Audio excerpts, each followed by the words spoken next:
नमस्कार। आज हम बात करेंगे बिलासपुर ट्रेन हादसे के बारे में। एक ऐसा हादसा जिसने कई लोगों की जिंदगी हमेशा के लिए बदल दी। तो चलिए इस पूरे मामले को विस्तार से समझते हैं कि उस दिन आखिर हुआ क्या था।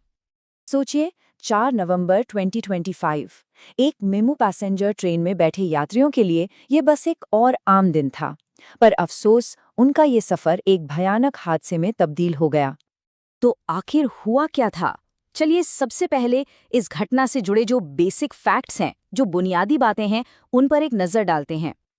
तो जैसा कि हम देख सकते हैं, तारीख थी 4 नवंबर 2025। जगह थी बिलासपुर के पास। हुआ ये कि एक एमईयू पैसेंजर ट्रेन ने उसी ट्रैक पर खड़ी एक मालगाड़ी को पीछे से टक्कर मार दी। और देखिए, ये कोई हल्की फुल्की टक्कर नहीं थी।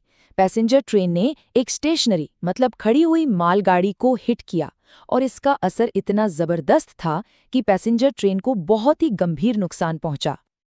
अब आते हैं इस हादसे के सबसे दुखद पहलू पर, यानी कि इंसानी जानों का नुकसान। क्योंकि किसी भी हादसे की सबसे भारी कीमत आखिर में इंसानों को ही चुकानी पड़ती है। इस हादसे में 11 लोगों की जान चली गई। ये सिर्फ एक नंबर नहीं है, ये 11 परिवार हैं जिन्होंने इस हादसे में अपनों को हमेशा के लिए खो दिया। जान गंवाने वालों के अलावा करीब 20 लोग घायल भी हुए और इनमें से कई तो ऐसे थे जिन्हें बहुत गंभीर चोटें आई थीं। और इन आंकड़ों के पीछे जो लोग थे, उनकी भी बात करनी जरूरी है। जो लोको पायलट ट्रेन चला रहे थे, विद्यासागर, उनकी इस हादसे में मौत हो गई। और जो उनकी असिस्टेंट लोको पायलट थीं, रश्मि राज, वो बहुत बुरी तरह से घायल हुईं। तो अब सबसे बड़ा सवाल उठता है कि आखिर ऐसा हुआ कैसे? इतनी बड़ी गलती हुई कहाँ? चलिए देखते हैं कि जो शुरुआती जांच हुई है वो हमें क्या बताती है।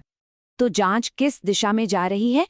मेन सवाल यही है कि ये टक्कर क्यों हुई। जांच में एक टर्म बार बार सामने आ रहा है, SPAD। इसका पूरा मतलब है सिग्नल पास्ड एट डेंजर। अब इसका मतलब क्या है? बहुत आसान भाषा में समझें तो इसका मतलब है कि ट्रेन को रेड सिग्नल पर रुकना था, लेकिन वो रुकी नहीं और सिग्नल पार कर गई। और जो शुरुआती रिपोर्ट्स हैं वो इसी तरफ इशारा कर रही हैं।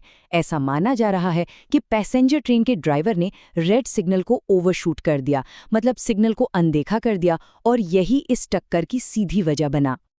लेकिन हाँ, एक बात साफ कर दें कि ये सिर्फ शुरुआती जांच के नतीजे हैं। असली वजह क्या थी, इसका ठीक पता लगाने के लिए एक हाई लेवल इंक्वायरी का ऑर्डर दिया गया है। ये जांच कमिश्नर ऑफ रेलवे सेफ्टी यानी CRS करेंगे। अच्छा, हादसा तो हो गया। इसके बाद जो सरकारी रिस्पॉन्स था, जो आधिकारिक प्रतिक्रिया थी, वो कैसी रही? मतलब पीड़ितों की मदद के लिए और हालात को काबू में करने के लिए क्या-क्या किया गया? चलिए देखते हैं। तो सबसे पहले मदद के तौर पर मुआवजे का ऐलान हुआ। इंडियन रेलवेज ने और छत्तीसगढ़ सरकार दोनों ने ही मदद का हाथ बढ़ाया। जिन लोगों की जान गई, उनके परिवार वालों को आर्थिक सहायता दी गई और जो लोग घायल हुए थे, उनके लिए भी मुआवजे की घोषणा की गई। जाहिर है, इस टक्कर के बाद उस रूट पर ट्रेनें पूरी तरह से रुक गई थीं। लेकिन अच्छी बात यह रही कि अधिकारियों ने काफी तेजी से काम किया और जल्द से जल्द ट्रैक को क्लियर करके ट्रेनों की आवाजाही फिर से शुरू करवा दी। देखिए, ऐसे मुश्किल वक्त में सही जानकारी मिलना बहुत जरूरी होता है। इसी को ध्यान में रखते हुए परिवारों की मदद के लिए फौरन कई हेल्पलाइन नंबर्स जारी किए गए। बिलासपुर में एक्सीडेंट वाली जगह पर और तो और रायपुर में एक हेल्प डेस्क भी बनाया गया, ताकि लोग अपने परिवार वालों के बारे में पता कर सकें। और अब हम आते हैं सबसे जरूरी सवाल पर। क्या इस तरह की जांच से भविष्य में होने वाले ऐसे हादसों को रोका जा सकता है? देखिए, किसी भी जांच का मकसद सिर्फ ये पता लगाना नहीं होता कि गलती किसकी थी।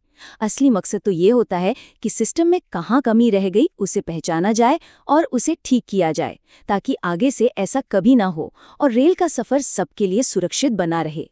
अब देखना यही होगा कि इस हादसे से क्या सबक लिए जाते हैं।